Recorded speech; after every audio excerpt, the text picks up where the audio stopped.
We're back with more positive psychology talk. So what I wanted to talk about was some of the interesting aspects of positive psychology. Most people have a misunderstanding of what positive psychology really is. They view it as, oh, you're just trying to find happiness, where it's not really the ultimate goal.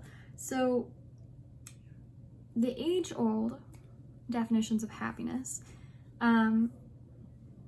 are traced back for as long as humans have been alive. Buddha left home in search of an enlightenment and ultimately, looking for a meaning of existence, and ultimately found enlightenment. Aristotle believed in eudaimonia, I think that's how you pronounce it. Human flourishing associated with living a life of virtue, or happiness based on long life pursuit of meaning and developmental goals, doing what is worth doing. It was the key to what a good life was. And with that in mind, the other age-old definitions of happiness, along with many other concepts of emotional well-being and happiness and positivity, all of that had clear influences on psychology of the 20th century and 21st century. And specifically, what I think is very interesting is the theories of happiness have been divided into three different types. The need-goal satisfaction theories, the process-activity theories, and genetic personality predisposition theories. So you can already see where all this is going to tie in. In regard to the need-goal satisfaction theories, the particular schools of psychology, specifically like humanistic, Sigmund Freud, he's a psychoanalyst, but suggested that the reduction of tension, so reducing the amount of pain or whatever, leads to happiness. So a reduction of negative feelings. So instead of increasing positive feelings, it's the reduction of negative feelings. In the process activity camp, so that's the second one, engaging in particular life activities. So this has to do a lot more with behavioralism to an extent, engaging activities that such as flow, which flow is when you're so engaged in something that isn't necessarily super challenging, but is enough that you are invested completely into it, and so much that the rest of the world kind of just disappears. Think of Michelangelo painting on the ceiling for however long that took. There's a certain point where it just becomes flow. Engaging in activities that produce happiness. The process of pursuing goals generates happiness. And then empirical evidence exists for the fact that regular engagement in these types of positive acts can help individuals improve their happiness over time, such as writing gratitude letters, participating in thanking people, appreciation, purposeful acts of kindness, similar to how Aristotle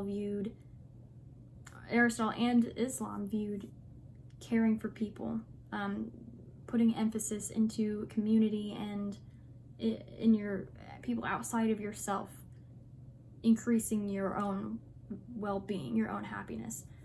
And then for the third, if I can find it, genetic predispositions. So as we learned from hearing about Darwinism, that was a very big influence, a very big push in the field of psychology. It sparked a whole rabbit hole of concept development. But there is an aspect, which I find very interesting. There's an aspect of happiness and well-being and just your predisposition to have more positive emotion. There is a genetic aspect. And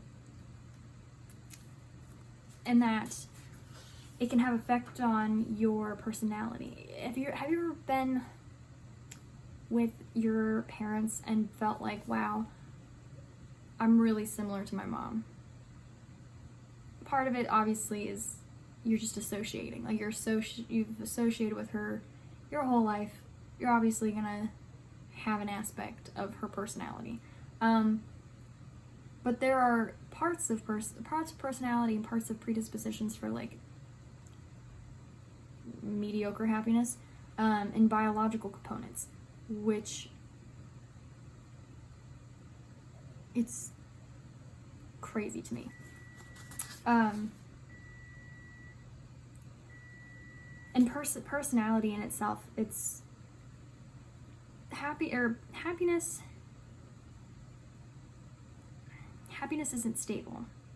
Happiness is as a result of different aspects, of different life situations, of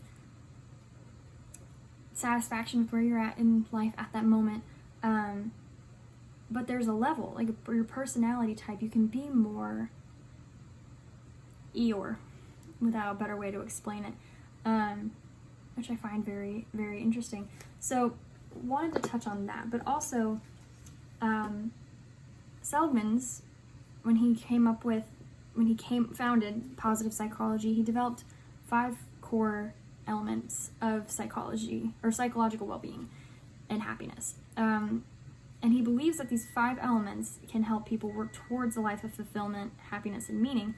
And those 5 are positive feelings, or positive emotions, feeling good; engagement, which is the finding flow, doing activities that promote positive emotion; forming relationships, authentic connections with friends, family, people you love; achievement, a sense of accomplishment, so putting your mind to something, setting goals, very humanistic approach where you have a belief, you want to do it, you are achieving something, you're going for it, you're changing.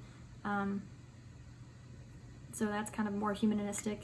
And then meaning, finding purposeful existence, which that ties back to fundamental religion, finding purposeful meaning to your existence, be it giving something back to your community, be it having a purpose, putting something back into the universe where you're creating, or you're just finding who you are supposed to be in this world. And he goes into detail about that, which I find extremely interesting. So positive emotion, focusing on positive emotion is more than smiling. It's the ability to remain optimistic, and view your past and your present and your future from a constructive perspective. So this is a very humanist approach, but also it's also a little bit of William James and his theories of emotions.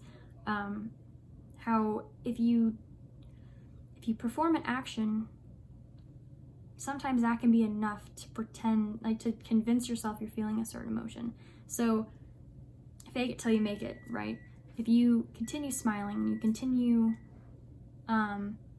thinking about things in an optimistic fashion, eventually you're going to change the way you feel over time. And positive emotion is more of a positive outlook versus positive emotion, because emotion can sometimes be a reactionary thing, which, as we learned from William James, it can be both. Like, you can have the emotion and it results in the action, or you can have the action that results in the emotion. But approaching things with optimism can only keep you moving forward versus feeling defeated and only focusing on the negatives. Engagement, as we talked about with flow, people experience it when they're doing a number of things. People experience it when they're writing music or playing an instrument or drawing or art or playing chess, like things that you immerse yourself fully in and kind of lose yourself a little bit in. When time seems to fly by while you're doing this activity, those sometimes are the most significant activities that we can do in our lives that result in more life satisfaction. And Seligman talks about it, and like that's a very key aspect of positive psychology. And then another thing that he, in the PERMA model, is relationships. Relationships may possibly be the most influential aspect of our entire life. Humans are very social creatures, and we rely heavily on the connections we make in life. And especially in times of strife or times of stress, like we rely on the support of the ones around us to get us through sometimes.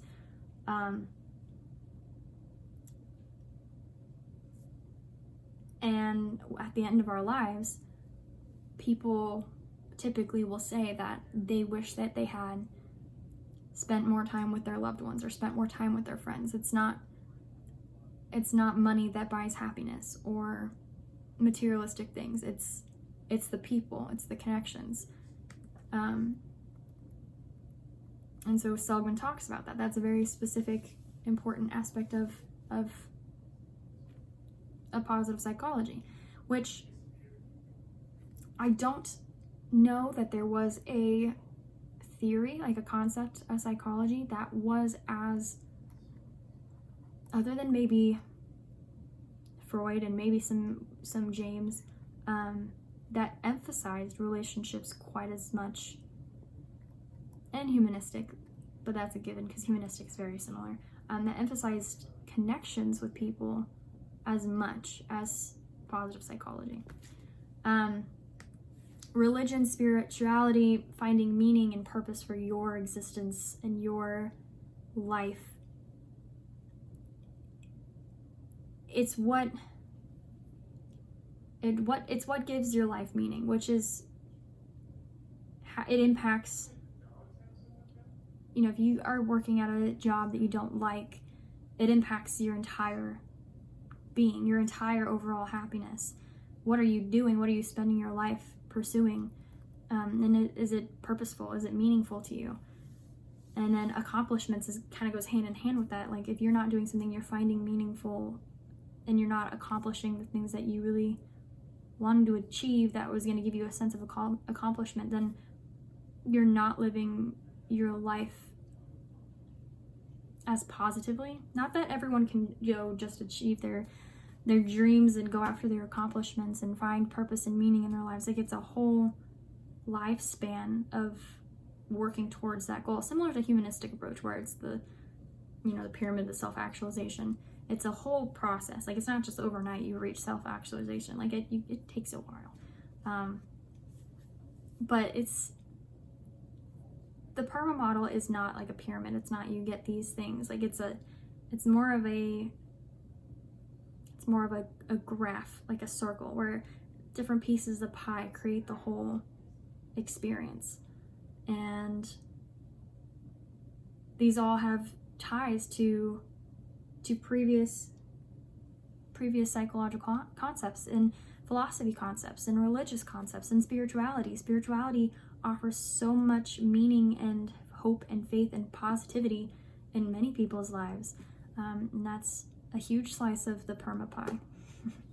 But anyway, that's a little brief explanation about Seligman's contributions to positive psychology.